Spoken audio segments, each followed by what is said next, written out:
Everybody has spiritual gifts, they say. You just got to figure out what it is, I guess. I don't know. Today we're going to be playing some Monster Hunter. Because I like Monster Hunter. It's one of those games that kind of inspires me. I always like the mystical aspect of the hunting of the monsters, which are essentially dinosaurs. And it kind of coincides with one of my favorite books in the Bible, which is the first book, which is the book of Genesis, which is part of the Torah, the Pentateuch, the five books of Moses: Genesis, Exodus, Leviticus, Numbers, and Deuteronomy. And this is the first one. This is pretty old school stuff. It deals with the creation and the fall of man and a whole bunch of other things because it's an incredibly long book. But we're going to be diving into it, and the way I like to do it is you start at the beginning, you read from the beginning, and work your way through from the beginning to the end, as opposed to jumping all over the place, grabbing a verse or a line here and there and coming up with some crazy concoction that is far removed from what it says in the book itself. It's fake news, I guess, if you go at it that way. Genesis 1:1, chapter 1, verse 1. In the beginning, God, bracket, left bracket, prepared, formed, fashioned, and created, right bracket, created the heavens and the earth. I don't know if I have to read the bracket portion. I'm reading from the Amplified version, which likes to give a little bit more detail and clarification as far as translations go. It'll take a word and expound it into multiple words so that we get a little bit clearer of a meaning and not so direct. Like in the King James Version, in the beginning God created the heavens and the earth. It's a lot simpler and shorter, but whereas in the Amplified, it's prepared, formed, and fashioned, which I think gives a little bit more of a clearness to what it is trying to suggest there. But prepared, formed, and fashioned, and created the heavens and the earth. Well, there we go. So if you can accept this verse, the rest of the Bible is not that big of a deal, because this is bigger than anything. But at the same time, it really isn't, as we'll see later on when we get to the Gospels. Maybe we'll figure that out before we get there, because that is quite a ways away. We're not going to be making our way there anytime this year at the current rate we are going, because that is very far away. Many pages, many days. But the way I like to see this book and this verse here, this first chapter, this first verse of the first chapter, is God kind of, created the universe. He created everything that there is to be created, everything that we experience and interact with and can perceive. It was created. And God is outside of that. He's bigger than that. We think of big as in size, as like a whale or something, where it's really big and a lot bigger than a little tiny trout fish or something. But it's more of a multi-dimensional thing, a different phase shift, another realm of existence, something that can interact with us, and we can maybe perceive when they want us to perceive it, but at the same time, much greater in scale, much greater in scope, and on a realm that we have very limited perceptual power and understanding. Genesis 1:2. The earth was without form and empty waste, and darkness upon the face of the great deep. The Spirit of God was moving, hovering, brooding over the face of the waters. So here we go. God created and fashioned, made everything. And I guess we got the earth, and it was made, it existed, but there wasn't a whole lot going on. It was just an empty wasteland, desolate. We have waters, and we have the Spirit of God, the Holy Spirit, moving around, checking it out. Almost think of this as, because we're playing games, I guess I could think like a game engine, where it's like you have the engine, and then you have your avatar. You move around with your avatar in the world and can kind of see and perceive things, and then change things at will to kind of suit it to whatever your particular taste or agenda or intent would be. So God's kind of, he made a new scenario, and this is kind of him painting in the details in the world, which is kind of cool. God said, "Let there be light," and there was light. So here we are. We have a lighting system being added into the created world. Genesis 1:4, and God saw the light was good, suitable, and pleasant. He approved of it, and God separated the light from the darkness. So in that sense, we kind of have a gradient of dark to light and light in general, that we're able to perceive things by having the change of lighting. Genesis 1:5, and God called the light day, and the darkness he called night. There was the evening and there was the morning one day, day one. The first day. I think the King James, let's see here, 1:5. And God called the light day, and the darkness he called night, and the evening and the morning were the first day. I guess Amplified doesn't really refer to it as first day as much as it refers to it as one day. Day one. Although maybe day one has a different nuance, so maybe it's best not to say that. Although the King James did say that, so I don't know. I guess you're probably right and wrong simultaneously, and whatever the reverse of simultaneously is. I guess you'd be simultaneously right and wrong potentially. It's almost like a Schrodinger's cat scenario where at some point you're right and some point you're not right, but the variability, this isn't going anywhere, is it? Let's move on. So interesting to note is that the evening is the beginning of the day and the morning is so the day starts at nighttime and ends in the daytime. Like it's reversed. Like usually, like I said that very poorly. But typically here in the West, we think of the morning as the beginning and the evening as the end, whereas in the classical Hebrew sense, it is inverted of that paradigm. Not that that necessarily means anything, but it spells it out here, so there's probably some giant significance to that. I guess it could be dealing too with our previous part with the creation of light, right? It started in darkness and it was created, so I guess that kind of follows along with that pattern. Genesis 1:6, and God said, "Let there be a firmament."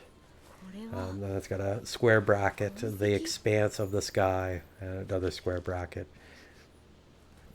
In the midst of the waters, and let it separate the waters from below from the waters above. Sounds pretty fancy. If I try to explain that, I'll look like a fool when I read the next line, and it kind of explains it a little bit more. So we're going to read these together. 1:7, and God made the firmament, square bracket, the expanse, square bracket, and separated the waters which were under from the expanse from the waters which were above the expanse, and it was so.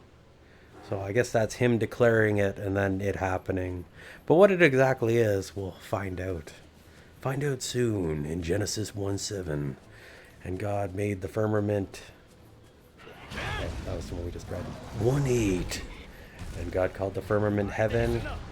And there was the evening and the morning of the second day. Of a second day? That's interesting. Well, there we go. So we got heaven as the firmament as the heaven. So I guess that'd be where all the stars and everything are kind of contained. And 1:9. And God said, "Let the waters under the heavens be collected unto one place of standing." That's in brackets.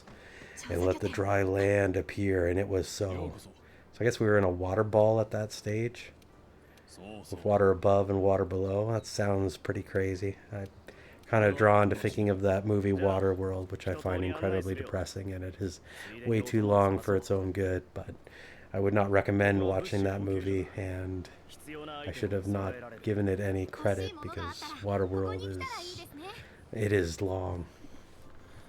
But it's like a water world, a world of water, I should say. In that you don't really have the land, but here we go. We start having our land. Oh, that's very soon, actually. 110. And God called the dry land earth, and the accumulated water he called seas. And God saw this was good, fitting, admiring, and he approved it. There we go. God did something and sees that it was as good as he expected it was going to be. I mean, he's not, I mean, I don't really want to say the line, toot your own horn, but, God is so great that the only thing he can compare stuff to is, himself and his actions, right? Like they are the gold standard as far as what is good. In English at least, I don't know about another language, but when we say something is good, we're saying it is of God, right? That it is like of a divine greatness.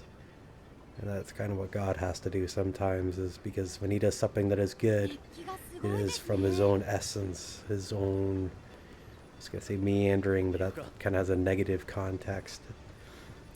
That, the greatness exudes from him. And that he can see it on things. I guess it would be almost like a transference, right? Where, some of the goodness of God rubs off on something else.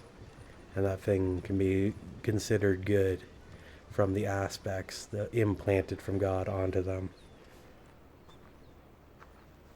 Perhaps. Coffee! Oh, yeah. Seas. I think when we see the word seas, we typically think of water bodies that are not necessarily connected in the same way that we think of like oceans. But I mean, it probably could be oceans here. I guess I don't have the Greek handy here. I could probably look it up and look smart, but I unfortunately am not. So I think that's kind of what we got going on there. We got the dry land, earth, and then earth is in land beneath us, not necessarily earth is planatorial. I think the firmament might have been more along that lines, although even that doesn't really work in that form, because firmament almost sounded like the barrier between the heavens and the earth. So, I don't know. You kind of draw a mental image, and it's almost like that perversion of language, which makes it hard to understand things just by the lack of convenience and properly declared words from a classical time of what we would name like the different levels of atmosphere in regards to our location at whatever your location is on ground or sea level or whatever. So, anyway, I digress. Genesis 1:11, and God said, "Let earth be put forth, tender." That's in brackets. Vegetation, plant yielding seeds, and fruit trees yielding fruit, whose seed in itself, each according to its kind, upon the earth, and it was so. So I think the big part about this is, we got kind of the beginning of what we would call life. I think we consider plant biomass as life. And the interesting thing that I always find of note, especially when reading this, is that it talks about seeds and fruit and of its kind. It says this a number of times that essentially it's like your strawberries have seeds, and your seeds from your strawberries make more strawberries. They don't make dogs or maybe some other form of tree, some nightshades or something. Unless strawberries are nightshades, I don't think they are though. Strawberries of like the morning glory family, I don't really know. I am illiterate when it comes to the flower stuff. I probably should have picked a better example, one that I knew. I would probably appear more clever at that stage. Potatoes are part of the nightshade family, and sweet potatoes are not potatoes at all. They come from the morning glory family. So despite a sweet potato being called a potato, it is not a potato at all. It is a morning glory. So I guess that would be a thing. But the problem with that analogy is that people mistake potatoes for sweet potatoes all the time, so that doesn't really reinforce that. Probably having some sort of vegetative example that people couldn't mistake, like, I don't know, poison ivy and lemon trees. Like there's probably a little bit more of a variance or a difference between them. But anyway. Oh, Genesis 1:12. The earth brought forth vegetation, plant yielding seeds according to its own kind, and trees bearing fruit, in which their seed according to its kind. And God saw what he did, saw it was good, suitable, admirable, regular brackets that time, and he approved it. So I guess that's kind of just a continuation on from before. So I'm going to pretend everything I said before I read that, I said that after. So, editor, if you're listening to this, make it so. Genesis 1:13, and there was the evening, and there was morning, a third day. Well, there we go. 3 days in, we're almost there. We're almost halfway through the week, I guess. Although when we talk about halfway through the week, usually we start, especially in the Western calendar, we start on Monday. Technically, it's Sunday, but a lot of people really think Monday is the first day of the week, and it's really the second. But not that that really matters when you're in the bounds of slavery in the form of labor. You get days that you're on, days that you're off. And with everything kind of being the way it is these days, it's... some people work weekends, some people work evenings, some people have the infamous 9 to 5 or 9 to 6 or 9 to 9. Just kind of depends. Depends what you do. Genesis 1:14. And God said, "Let there be lights in the expanse of the heavens to separate the day from the night, and let them be for a sign and token," square bracket, "of God's provident care, bracket, and bracket, to mark, bracket, season, days, and years." So here we go. We got our signs and seasons. I don't want to say, the moon and the sun, because that happens in like the next second. I guess the smart thing to do would just be continue on. Genesis 1:15, "And let them be for a light of the expanse of the sky, to give light upon the earth. And it was so. And God made 2 great lights, the greater light, brackets, the sun, bracket, to rule the day, and the lesser light, bracket, the moon, to rule the night." The moon, bracket, to rule the night. He made the stars also. So I like how that's just kind of a side note. So he makes the sun and the moon. Here we go. We got our day-night cycle. Got that all kind of figured out. And oh yeah, we're just going to throw in a billion stars out there.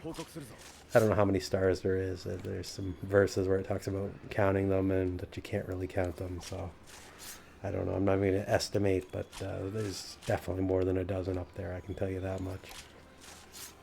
And Genesis 1:17. "And God set them in the expanse of the heavens to give light upon the earth." So there we go. He created them, and maybe he created them in place, or he created them and moved them into place. I don't know. Genesis 1:18. "To rule over the day, and to rule over the night, and to separate the light from the darkness. And God saw that it was good," bracket, "fitting and pleasant," bracket, "and he approved it." There we go. He gave it the stamp of approval. He put down the seal and said, "It is good." That's going to work. That system is perfect. Maybe we didn't quite go that far, but he liked it. He thought it was pretty good. It's good. Genesis 1:19. "And there was the evening and the morning of the 4th day." There we go. 4 days in. We're almost there. So, just so everybody knows, the Bible doesn't go day by day all the way up to the end times. There's some gaps in here. The first week, the creation week, we get a lot of details of kind of what's going on. And even then, I mean, these are massive things. It's like, oh yeah, he made the stars, right? It's just like such an immense amount of stuff just happened, and it's like, oh yeah, just one more thing. But after this, it kind of paces itself out a little bit more, and it's kind of setting the stage for everything, kind of where we got, or sorry, where we came from, how we got here, and what's going on. So there's probably an appropriate level of detail to a perfect amount. It would be nice to have more details of the pre-life phase, the creation phase, I guess, of how everything kind of went down, and even after this, the creation week or whatever. It would be nice to have more details, but they're just not really necessarily relevant later on. So that's why I think a lot of them are omitted, and the book of Genesis is pretty long as it is, and you think of just like what it had to go through for us to be able to still read it to this day, right? All those years with the different generations of Jews, translating it into Greek eventually, and then going from that to what we have today. Like, that's just quite a journey. And for it to be kind of preserved, it's really quite incredible. But the incredibleness of the preservation is nothing compared to the impressiveness of what it details occurred, right? So, and where were we? 19 or 20? Fourth day, yeah, 19. 20 is, and God said, let the waters bring forth abundantly and swarm with living creatures, and let birds fly over the earth in the open expanse in the heavens. So there we go. Just bursting with life. Genesis 1:21. And God created great sea monsters and every living creature that moves, which the waters brought forth abundantly accordingly to their kind, and every winged bird according to its kind. And God saw that it was good. Brackets. Suitable, admirable, brackets. And he approved it. There we go. We got something going on here. We're starting to have life that is beyond plants. And of course it's the same of its kind after its kind. So natural reproduction systems in place there with replication. Genesis 1:22, and God blessed them, saying, be fruitful, multiply, fill the waters in the seas, and let the fowls multiply in the earth. The fowls on the earth too, it's like you think of the birds, they probably take seeds and they plant them around, and it probably just filled everything with life. And the seas were probably just packed full of fish, just so abundantly. Would have been a crazy time. This is the perfected state of the world before the corruption occurred. It's just a massively wonderful place. Of course, there's people hanging out with dinosaurs too. That's good times. Genesis 1:23. And there was the evening, and there was the morning of the fifth day. Yes, there we go. That's day 5. Genesis 1:24. And God said, let the earth bring forth living creatures according to their kind, livestock, creeping things, and wild beasts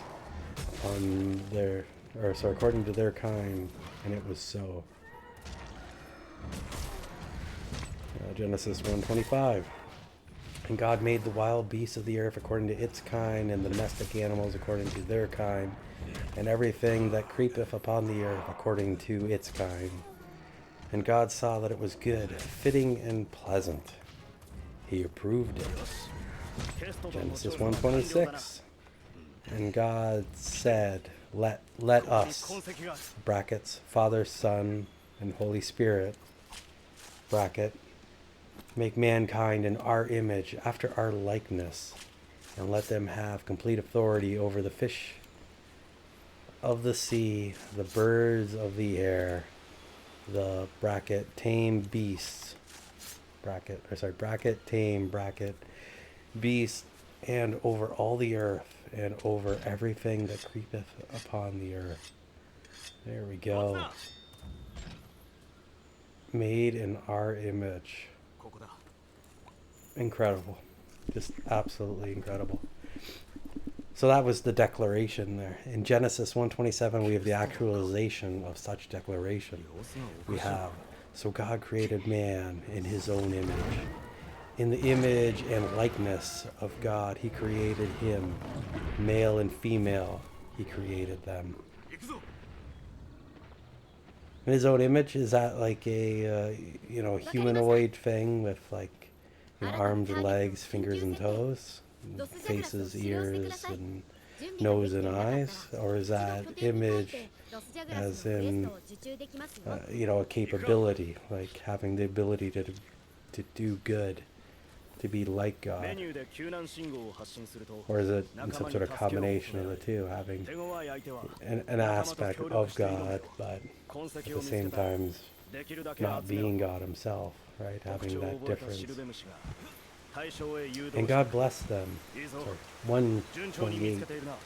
And God blessed them and said to them, be fruitful, multiply, and fill the earth, and subdue it, using all of its vast resources in the service of God and man, and have dominion over the seas, the birds of the air, and every living creature that moves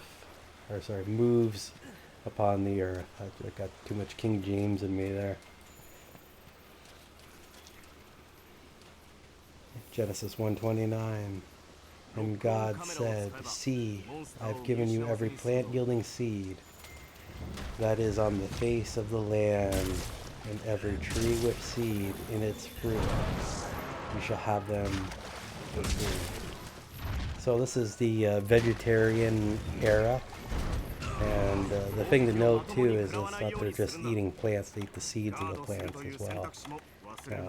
There's that G. Edward Griffin book where he talks about the cure for cancer and it being like a nutrient deficiency, and although half the book is about what would you even say that is, the politics behind treatment versus cure and money or whatever. But anyway, if you get beyond that part, he talks about there's certain nutrients in seeds that in our modern diets we don't really get exposed to a lot. And I don't know why I brought that up, but when I first got saved, that was finding out about Genesis and hearing some of this fantastic stuff.